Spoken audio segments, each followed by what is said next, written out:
So hello po mga katoda. Oy. Nadaanan po natin dito si Kapitan Pagers ng Barangay Magampon. Oy. Batang Magampon ng bayan ng Tanay Rizal. Ayan. Yes.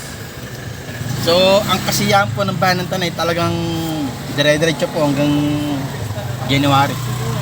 Dahil ang araw po ng pestahan ay January 22, 23, and 24.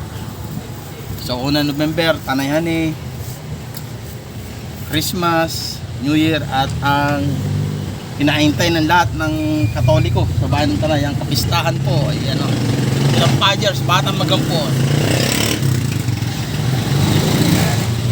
Para sa ating mahal na patron sa El Deposito Toledo at ng mahal na Bera ng Guadalupe, kaya tayo ay nag-umpisa na ng paggagayak para sa kapistahan natin. Yun o.